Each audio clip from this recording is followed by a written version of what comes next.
Badass of the Week is produced by High Five Content. 1808, Qing Dynasty, China. The imperial fleet, yellow dragon banners fluttering from the masts of their warships, appears on the horizon. Warships of the emperor, augmented by a handful of vessels from the great European naval powers, are arrayed in battle formation. Their gun bays are open. Cannons are run out. They have arrived to put an end to piracy in the South China Sea. It is a formidable force, but so too is the pirate fleet arrayed against them. For this is no ordinary band of buccaneers and freebooters. This is the mighty Red Flag Fleet, a veritable sea of vessels ranging from fast sloops to heavily armed war junks, each crewed by experienced sailors, highly organized and hardened by years of battle. From the lead ship, a woman watches. She is fierce, formidable, and powerful, her hair tied tight, her expression firm. This is Zheng Yi Sao, the leader of the Red Flag Fleet. Her ships, easily distinguishable with their bright red sails, actually outnumber the enemy ships. She has more men, more vessels, more guns, and better discipline among her crew. In the battle to come, there's a chance that the pirate queen might even be able to vanquish the emperor's fleet.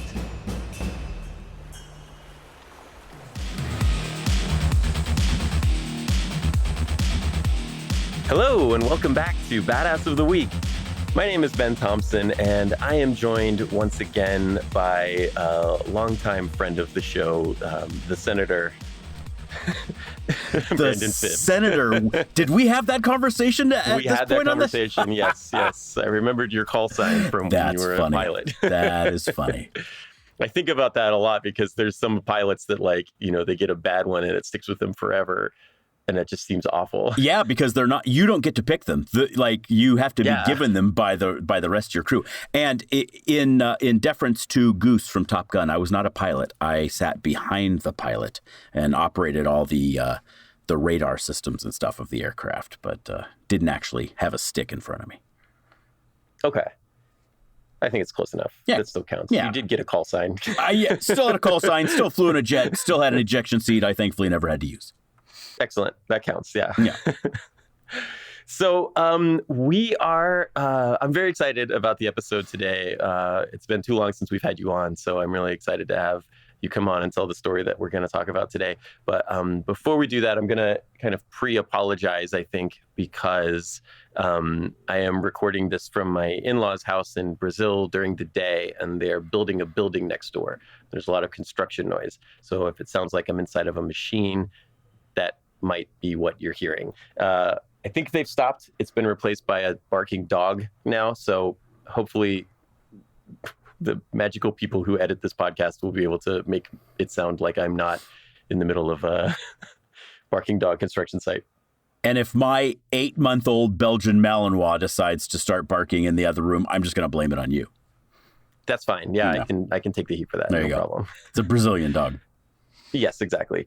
So we are, I don't know how the easiest way, there's no easy transition here, but I'm just going to say that we're talking about somebody really cool today that you suggested. It's a story that I've written about in the past that I'm really looking forward to talking about. And, we're talking about a pirate. And it's very interesting because you think, who's the most successful pirate ever? Right. And the things that come to people's minds, okay, well, Blackbeard's probably the most famous or the most notorious. Bartholomew Roberts captured the most ships of Caribbean piracy. Henry Morgan got away with it. He lived and got to live with his treasure. But the character we're talking about today kind of beats all three of them in all three of those categories. By orders of magnitude. And it's somebody that's not ever brought up in the discussion of the greatest pirates of history. So, Brandon, who are we talking about today? We are talking about Zheng Yi Sao. who is one of the most formidable pirates in history, one of the most successful pirates in history, one of the greatest pirates who ever lived. And yes, she was a woman. Yes, and operating very far from the Caribbean, which is also what we will think about all the time when we consider piracy. So, okay, let's take a really quick break to get a commercial in here, and then when we come back, we're going to tell the story of Zheng Yi Sao. How did you pronounce it? So I looked it up, and I let some like Chinese people say it, and it sounded like they were saying Zheng Yi Sao. Zheng Yi Sao. Yeah. I took a year of Mandarin, and I mean, you may know it better. I certainly didn't know, so I went online to listen to numerous Chinese speakers say it, and that's what it sounded like. But I am perfectly happy to say I am incorrect. I famously mispronounce everything on this show. Okay, then good. We're fine. My credibility immediately, but I just can't help it. I'm just not. You should hear me try to speak Portuguese to my in-laws. Okay, we're gonna take a quick break. We'll be right back.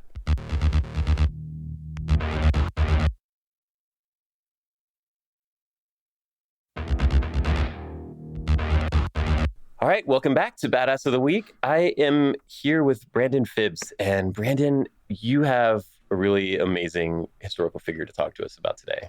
Yes, I do. Someone who was born with the name Shi Yong, if indeed that was her name. That's the name that's been attributed to her. A young woman who was born into poverty in 1775, which, if that sounds familiar, of course, is the year that the American Revolution began. So that's our setting in time, but we are on the other side of the world in China. And this young girl, I think her life begins in tragedy. She had to turn to a life of prostitution as a child in a floating brothel just to support herself. And she was living in that life up until her mid-20s when in 1801, she married a pirate who was this formidable commander of the Red Flag Fleet. His name was Zheng Yi, and that changed her life forever. The Red Flag Fleet sounds pretty awesome. It's very visual, even just hearing the name of it. You know, I'm picturing red sails on Chinese style pirate ships with the kind of angular sails and the angular nose. Absolutely. Very cool. Yeah. It was cool. And he was doing something kind of unprecedented at the time. And that is he was there were all these different fleets and they often went by different flag colors and whatnot. But he was basically saying, hey, we are stronger in numbers if we all band together and let's form a pirate confederation in the South China Sea. And he needed someone by his side who was a shrewd business person, as well as someone who knew how to defy, how to juggle those myriad of volcanic personalities that are obviously, a bunch of pirates. And there's some historians think that by this time, Shi Yong was running the brothel that she had been living in since a child, and he found this to be more than qualifying. Way. I can have someone by my side. She's a shrewd business person, obviously running a brothel. She knows how to coax personalities and smooth down personalities and stuff like that. But he may have gotten more than he bargained for. And I don't mean that in a bad way or even that he was offended. But she was not a mere silent partner in this. She became her husband's right-hand woman in both battle and bed. And she insisted that she had a say in the fleet's leadership. And she went so far as to take the name Zheng Yi Sao, meaning the wife of Zheng Yi. And the rest is pirate history. Yes. And that is such an interesting, even just the origin story is great, right? She's kind of, in this terrible situation, she ends up, according to what you said in some sources, she might have been the madam of the brothel by the time she was in her 20s. And then that's people management skills. That's dealing with, you got to deal with a lot of pirates. You got to throw a lot of pirates out of your establishment. So you've got to be pretty formidable if you have that job. And and then these pirates find her and she joins up with them. And, one of the things you're mentioning is the pirate confederation, because it's not the red flag pirate ship. It is the fleet. And, we have seen Blackbeard had a couple of ships. Sometimes he would have 2 or 3 ships with him. Same thing with Black Bart. There was kind of talk of like the Pirate Republic of Nassau being a bit of a pirate confederation. But, the golden age of Caribbean piracy is maybe 50 to 70 years before what we're talking about here in 1801. But what the Red Flag Fleet is doing is they're succeeding where a lot of those Caribbean pirates failed. The Caribbean pirates they never got super organized. And right. A lot of times there was infighting and all of that. And like Zheng Yi with Zheng Yi Sao working at his side, they are able to do what a lot of Caribbean pirates failed to do, which was unify all of these pirate crews into basically like a bandit army. Yeah, almost like a pirate union of sorts. Yeah. Yeah, and they became this monolithic force that the government at the time quickly realized that they were unstoppable. The Qing dynasty was at a loss for how to stop such a large group. And the crazy thing is, however, is that just a couple years after they got married and they began their exploits and were sacking cities and taking over Chinese junks and other ships and stuff like that, her husband dies. In 1807, some think he was murdered. Some historians think he was murdered. Others think he fell overboard in a massive storm and drowned. Regardless of what happened, she quickly consolidated control over her husband's operation, which is all the more impressive given the fact that he'd already chosen an heir. He had an adoptive son, Zhang Bojia, and he intended to put him in charge. And she basically was like, nope, I'm going to be taking over from here. And she didn't kill her younger rival. She took him as her lover. Oh. As one does. Yeah, sure, right. And this is, and I think there are stories, and I know that you personally, Ben, have covered a number of these stories of female pirates, and in like the Western world. But most of the time, these women had to pretend to be men. The only way that they were able to sail the seas and work on these ships is if they pretended to be men. And that's not the stigma. There was no such stigma in China. Women served on pirate ships all the time. Oh, this was not as uncommon as it was. Because I know we did an episode on Anne Bonny and Mary Read. Right, exactly. That's the one I'm thinking of. Was pretending to be a man to begin with, but eventually once they figured out that she wasn't, they were okay. There was no problem. But by then she'd proved herself. Exactly. But there was this stigma on Caribbean pirate ships that women were bad luck, and it was bad luck to have one on your ship. And so, the very traditional no girls allowed rule that you see throughout history. But it's interesting that they didn't have that in China. I didn't know that. They had no issues with it in China, and it's a very good thing too, because she instantly earned the trust and support of the pirate fleets that are roaming around the South China Sea. And before long, it's estimated that she had 80,000 pirates at her command aboard some 1,800 ships. And, you mentioned earlier about Blackbeard. By comparison, Blackbeard, who's probably the most famous pirate in the West, had 300 pirates on 4 ships at the height of his powers. And she had potentially 1,800 ships and 80,000 pirates covering the South China Sea. So, yeah, she was astonishing. So what is this, 1801? So that's bigger than the U.S. Navy. Oh, the U.S. Navy at this point is a drop in a bucket. Yeah, so we're closer to 1810 or something by this point. But yes, but the American Navy is going to be consisting of just a handful of ships at this point.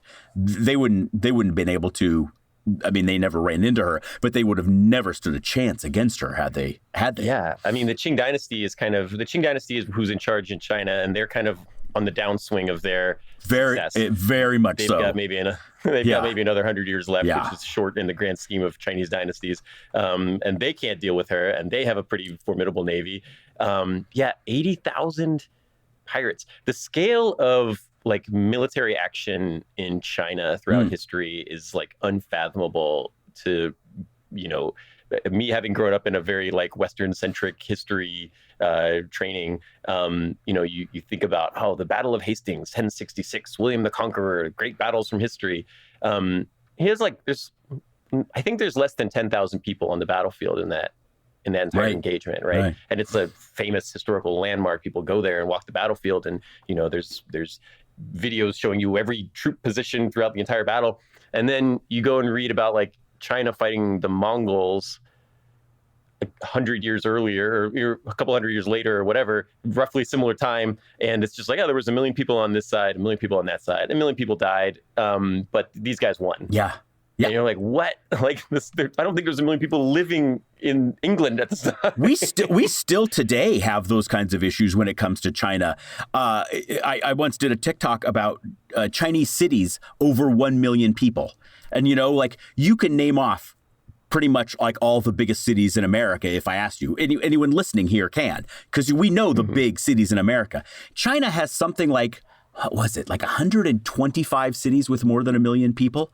Like it's a massive amount of massive cities full of people. You have never heard of them. But if you went there, you'd be like, oh my God, this dwarfs New York City. And that's, I think there's something about the isolation of China, certainly in the older years, and then the continued political isolation. I'm going to stop trying to say that word. Don't even try to edit it. Just let me live in my shame, Ben. That isolation is... I'll loop it. I'll loop it a couple more times. So that sounds funnier. I just do find it still amazing that we still underestimate the size and the scale of everything going on in China, be it ancient or modern history. Yeah, and it's just, it is kind of a Western-centric focus too, because I run into that in Brazil. So right now I'm recording from a town in Brazil called Curitiba. It's a state capital in one of the southern states of Brazil. It's not Sao Paulo and it's not Rio, so a lot of people that I talk to haven't heard of it. But Curitiba has 1.2 million people living here, and by comparison, Seattle, Washington, where I just came from, everybody here has heard of Seattle, Washington, and can generally point to it on a map. It's got like 700,000 people, right? And the scale is kind of interesting, of just being able to process. Like when I leave Seattle to come down here, people are like, oh, what's the weather like in Brazil? I'm like, well, I don't know. It's a big country. Yeah. It's like have you looked at a like map? United That's States. right. That's right. Exactly. What's the weather like in America? Well, it depends on if you're in Florida or Portland. I've been laughing at all of this, and I'm not. I promise I'm not going to try to get political here, but like all of this talk lately about like Trump saying like, let's make Canada the 51st state, and I'm like, let's just say he was successful and that happened. It's the size of the United States. Like you would take a country and make it a 51st state, it just basically doubles the landmass of the United States, and that happens with one single state. They've kind of already divided it up into like 12 different provinces. I actually don't know how many provinces there are in Canada. I'm kind of embarrassed to admit that because you dropped that on me on the fly. But but there's several. There's more than 10. And provinces and territories. So yeah, I don't know. No.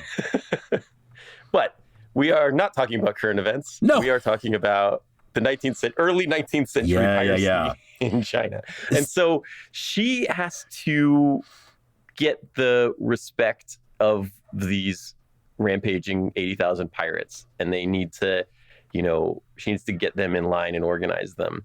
And I came across some interesting ways that she does that. I don't know if are we talking about her rules?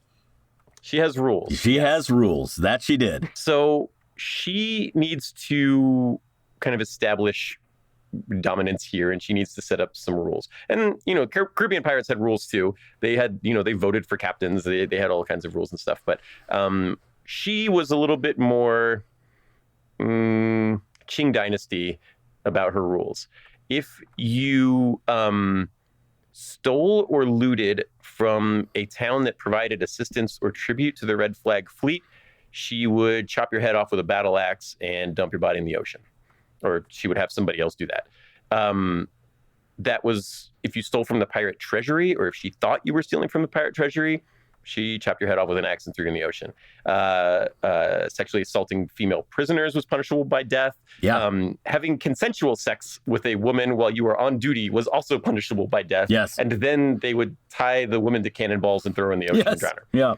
And if you questioned her orders or her leadership style, you were beheaded on the spot. So yeah, there are. I mean, she was ruthless, and you just hinted at it though. She also was like looking out for women, and like you said, if you tried to rape a woman, you're dead. And so that was a lot of her rules were.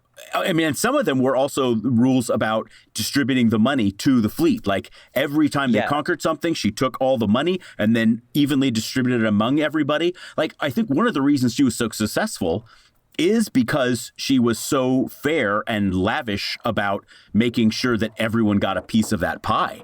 And at the end of the day, you wanted to keep working for her because strategically she was brilliant and she made sure that you were still in money. You know, you only got in trouble if you decided to run afoul of her rules, which, you know, aside from maybe, you know, questioning her or something like that, weren't bad rules. They just had very definite consequences if you broke them. And she, you know, all of those rules that we just talked about were about kind of protecting her people, right? Like, it's not good for the pirate fleet if there are stories of them committing all of these horrible war crimes and atrocities and whatever. It's not good for it's not good for the red flag fleet if you pay them money to protect you and they attack you instead. You know, making sure that your people get the money that they've earned, making sure everybody gets what's due to them, and then kind of everything else is about building up the prestige of the fleet, which is going to increase notoriety, make you more successful as pirates, bring more people into the fold. Exactly. You know, it's about building your brand. And exactly. Sometimes you have to behead some people to do that. The beheadings will continue until morale improves. Yes, until we get more Instagram followers. Well, I mean, if you're a pirate and you're serving with her, then it was working. But if you were the Qin dynasty, and as you said, the Qin dynasty is on its way out at this time. It is not doing well. It's running out of money. It's full of corruption. It is just it is falling to pieces. They really hated her, and they desperately wanted to stop her, and going so far as to side with the Portuguese and the British East India Company, in an attempt to destroy her. And even when you put both of whom wanted her gone, also, right, because she is attacking Portuguese, Dutch, that's right, English ships, Chinese ships exporting tea. Like, right. She has kind of got this stranglehold on the South China Sea. I mean, well, what was it, 1,600 ships or something? Yeah. That's a lot of ships. And that's basically a blockade. It's like a military blockade. 100%. And the British had their own versions of this. Of course, like as ridiculous and absurd as the Pirates of the Caribbean movies are, the British East India Company, which was represented in those movies with, you know, their own ships and their own military forces, that's exactly what they had. And even they were unable to stop her. There was one battle I read about. They, and I don't know if you've ever talked about this on the show before, but they used fire ships, which were like ships that were filled with combustibles and gunpowder, and then they would deliberately set these things aflame and then like push them toward the pirate fleet, and then they would start fires, and with that many ships that close, the embers would fly through the air and everything would be lit on fire. The Francis Drake versus the Spanish Armada strategy. Exactly. And there was one battle in which the enemy deployed 43 fire ships, and her people were so good, they managed to actually secure most of the ships, extinguish their flames, break them up for supplies, and the ones that they didn't, they drifted back toward the Portuguese, the ones who launched them, and ended up sinking a bunch of their ships. So it was one of those things. They had like anti-fire ship, like, you know, special forces. Would go firefighting like robo guys that would put out the fires and turn them ships back. That's amazing. It's just, you watch these movies sometimes, and generally like with whether they're superheroes or like a John Wick sort of scenario in which an action movie where you encounter some sort of person who is, and generally in the movie is just ridiculously unstoppable, unrealistically unstoppable, can't be harmed.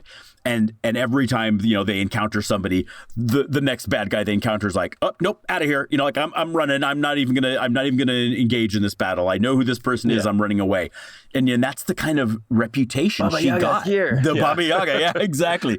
And that's the kind of reputation she got. Her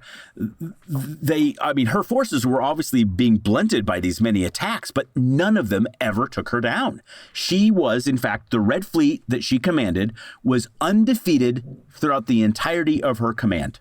And on the flip side of that coin is, of course, she decimated the Qing Imperial Navy on like just about every encounter, so much so that they think that her fleet is responsible for sinking half of the Qing Imperial Navy. Wow. I read about one battle where she captured 63 enemy ships, 63 ships from the Qing Dynasty, which is probably also bigger than the US Navy. And that, like, when we talk about her hundreds, if not more than 1,000 ships, that's how she did it, and that's how all pirates did it, right? They just stole the ships they encountered, either killed the crew, told them they could join if they wanted to, and then sailed up a new flag. Yeah. That was like this battle I was reading on that she... she was attacked by the Imperial Navy. She captured 63 ships, and she would give because on pirate ships and stuff, having people who know how to sail is very valuable, especially like somebody skilled like a carpenter or a navigator. You don't want to lose those. You can't afford to just, you need those people for your team. You don't want to just have them executed or whatever. And so she would give captured Qing Dynasty sailors two options. One was to join the pirate fleet, and the other was to be tied to the deck and beaten with clubs. And you got to remember that, it seems absurd that the Qing Dynasty Navy couldn't handle these guys, but like a lot of the guys that are on these ships with the Qing Dynasty Navy, they don't want to be there. They're conscripts. Yeah. They're not. Yep. They didn't volunteer for this. They didn't sign up because they're like, oh, it'll be cool. I get to sail around and see the world. They don't want to be there to begin with. And so when the pirates show up, they're just like, I surrender. This is my chance to like escape the dynasty anyway. Yeah, right? Escape the dynasty, become a pirate. But right, she might cut my head up, but the Qing Emperor definitely will. When the at the battle I was thinking of, the overall admiral of the Chinese Navy was there. His name was Kuo Long, and he just committed suicide when the battle ended because he was like, I don't even want to turn back. I don't want to get captured by her, and I don't want to go back and report to my superiors. Yeah. So, just wild. And, unstoppable on sea and on land. Like, they're attacking cities. Sure. Absolutely right. Yeah. We have this romanticized sort of view of pirates as like always with these encounters at sea with other ships, but they regularly sacked cities. Went in, sacked city, took all the treasury's money or whatever, and left it either burning or came back for it once they replenished. I mean, that's a pretty normal part of piracy. Yeah. So there's an interesting thing that I come across in Brazil a lot is that, like, when I get talking about, cool history stuff, there is this idea, because I'm in South America and it's all, a lot of Portuguese descent. They're like, why do you guys like the pirates so much? They were killers and murderers and they were bad guys. They were like outlaws and bandits, but you guys, like, the English-speaking world seems to romanticize them. But for Zheng Yi Sao, I think there is a bit of a Robin Hood aspect to her. Sure, absolutely right. You have this very oppressive Qing dynasty that is losing power, losing control over China, and their attempts to reassert control are very violent and not helping anything, right? So we had talked about if you paid the Red Flag Fleet for protection and that was and you betrayed that protection, she would have you killed. But, in some cases, the Red Flag Fleet was more effective at protecting your town than the Qing dynasty was. They didn't have the manpower, the resources to do that. And if they did move in, if they did move the army, and it was going to make life worse for everybody that was there. And so there is this kind of romanticized view of her and the Red Flag Fleet as almost like, I don't know, some almost like freedom fighters or protectors of the area when the emperor couldn't do anything for them. Yeah, I think that's completely fair. I also, every time as I was refamiliarizing myself with her life and career for this podcast, I also was like, man, there's a lot of Robin Hood similarities here. And it's not like she was robbing only from the rich to give to the poor. She was giving to the rest of her pirate fleet. But the more and more that fleet grew, the more rich they became, the larger they became, the more towns, like you said, that were like, yes, we're willing to operate under your rules. We're protected. And suddenly it just, I mean, there's a reason. People to help. There's deserters coming from the imperial fleet to join them. And, you know, in some of these cases, she's robbing the British East India Company and giving to her pirates who grew up poor, right? Like, so there is a bit of the robbing the rich, giving to the poor as well.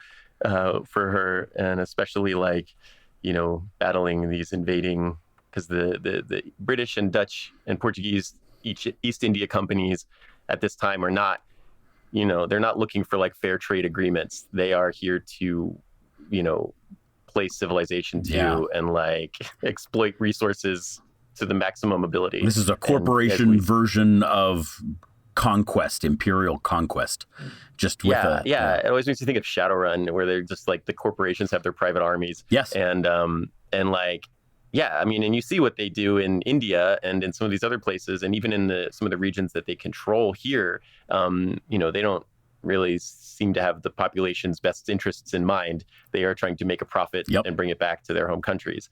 And so fighting them is you know, you can see why that would be viewed as heroic. Yeah, there are a lot of blood on their hands in doing it. So yeah, exactly. You can see how it happened.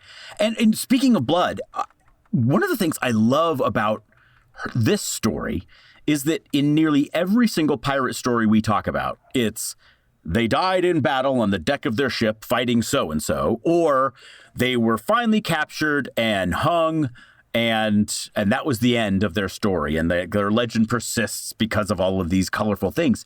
That's not what happened with her. Like, she didn't, this story doesn't end in tragedy. She becomes so powerful and she's so feared that she pretty much like sails her armada right up into the heart of the Qing dynasty government and basically demands a pardon. And they give her total amnesty, not just for her, but for all of her pirates. It was the only way to stop her, is basically to say, okay, please stop. If you stop, we won't prosecute you. You can live the rest of your life. You can even keep everything you've taken from us. Just please stop. Yeah, just ceasefire. Like, I mean, it's almost like they surrendered to her, you know, in some way. 100%. 100%. Like, it's one of those deals where you're like, I'm not sure I'm pretty sure who the real winner is here. And it's, by the way, it's not the government. Like, she retires on her own terms. She's rich. She's powerful. She's untouchable. It's amazing. Yes. And so that's one of the more interesting, because that's what makes Henry Morgan so interesting, right? Henry Morgan was a very successful pirate in the Caribbean. He eventually gets caught, like, he's a privateer for England, but then like he starts attacking ships after England's not at war with them anymore. So England imprisons him because he's been attacking Spanish ships without their permission. But then they go back to war again, and Spain surrounds Jamaica, and they let him out so he can lead the army, and he defeats them, and he retires happily ever after and lives on a sugar plantation or something, and now his face is on the bottle of rum and everything. Exactly. But she sails into the harbor with, you know, the number I saw was like 17,000 guys, which is a couple bit like. Which just makes me think if history had gone differently, if they hadn't accepted and given her a pardon and stuff like that, would we have read about a pirate who basically sacked the Qing dynasty and like executed everyone and took over control of China? Because it really feels like if that was something she'd wanted to do, it's something that was within her power. Yes. Yeah. So she had 200 ships and 17,000 men, which I don't know if that math works out well, but like that was the number I came across. And sailed in and was like, okay, I'm ready to retire. Yeah. Do you accept, or do you want to keep fighting? Do you want to fight this out?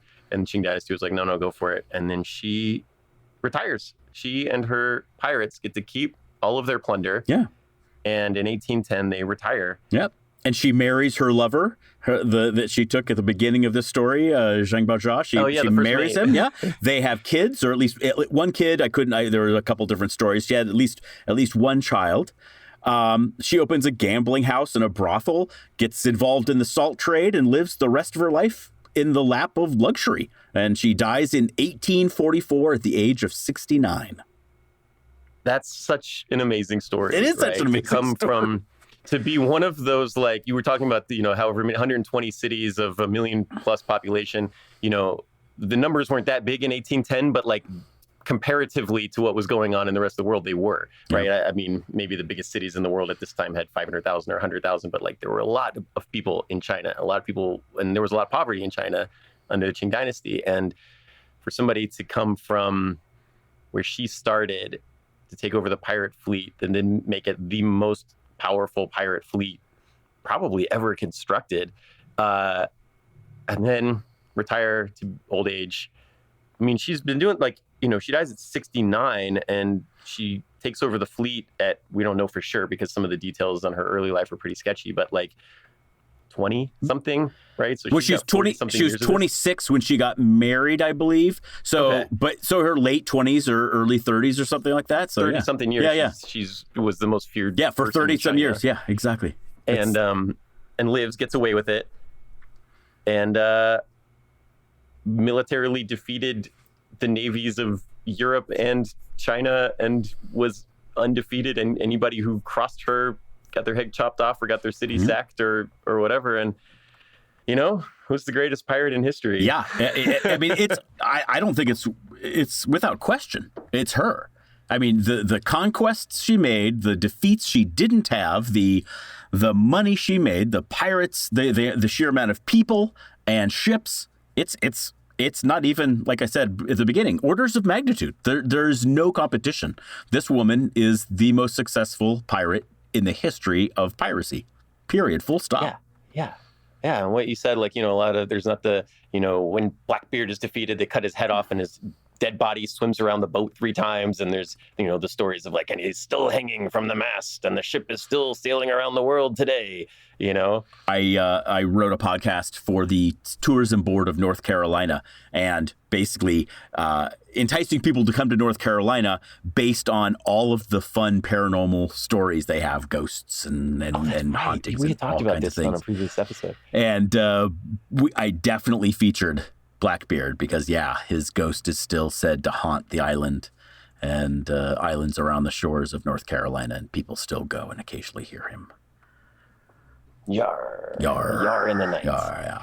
Yeah, those stories are great, but the careers of those guys was 3 years. Yeah. Right? A lot of those pirates, even the most well-known ones, it was a short career. You did that because, like you said, the East India Company is losing money on these guys, so they send an actual fleet out there. These pirates were fine against, lightly defended merchant vessels, but eventually they help call in some pirate hunters or some actual Royal Navy vessels to show up, and 3 decks of cannons are gonna make short work of these pirates, and that's the end of it. Their stories, they strike fear in everyone's hearts for 2 years, and then they end up hanging by the neck from a dock somewhere in the Caribbean. And every time they tried to do that to Zheng Yi Sao, she defeated them in battle, in open combat.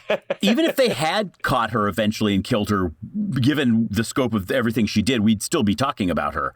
But the fact that she was that successful and retired as an old woman with all of her wealth is just, it's one of those things where truth is stranger than fiction. Yeah. I just love the mental image of number one, the fleet, right? Because you got to imagine there's ships of all different sizes, all Chinese, different junks, and probably even some European vessels involved that they commandeered, sure, that they would have taken. This huge, I'm picturing the Imperial fleet at Endor, but it's red sails, Chinese warships, right, from the 19th century, and then to contrast that with a nice old Chinese woman sitting at the casino, sipping a tea. And be like, do you know who that is?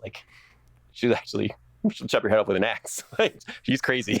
Well, and if you watch the Pirates of the Caribbean, I'm trying to remember now which one it was. Was that World's End, maybe? They have some Chinese pirates in that one, and they're led by an old woman. Isn't Cheyenne Fat one of them, I think? Yeah. But in the background, she's not a main character or anything, but there is an old Chinese woman commanding like this Chinese fleet, and they've admitted that they've totally patterned it after her. It's not supposed to be her, but they were like, yeah, this is our little nod because we know exactly who this woman was, and she was amazing. Yes. Awesome. All right. Well, Brandon, thank you so much for coming on the show. Anytime. I love having you on, and these stories are they're so good, and it's very fun to get to tell them. So also, we want to say thank you to everyone who listened to the show. We always appreciate having you guys on, and we are looking forward to seeing you on the next one. So Brandon, before we go, is there where can people find you? What are you working on? It's a good place for people to get in touch with you. So this is a tease because this is still several months out. But if you know me from my podcast, Wiki Surfer, which aired its last episode in 2019, it is coming back. We are making new episodes now, so stand by. Hey, awesome. Great. So you'll have to come on when that is released so that you can promote it on here. Happy to do it. That'd be awesome. Happy to do it. All right, Brandon, thanks, sir. Thank you so much. And thank you guys for listening. We will see you on the next episode. Stay badass. Badass of the Week is produced by High Five Content. Executive producers are me, Ben Thompson, Dr. Patricia Larish, and Andrew Jacobs. Writing is by me and Pat. Story editing by Ian Jacobs. Mixing and music and sound design by Jude Brewer. Special thanks to Noel Brown at iHeartRadio. Badass of the Week is based on my website, badassoftheweek.com, where you can read all sorts of stories about other badasses.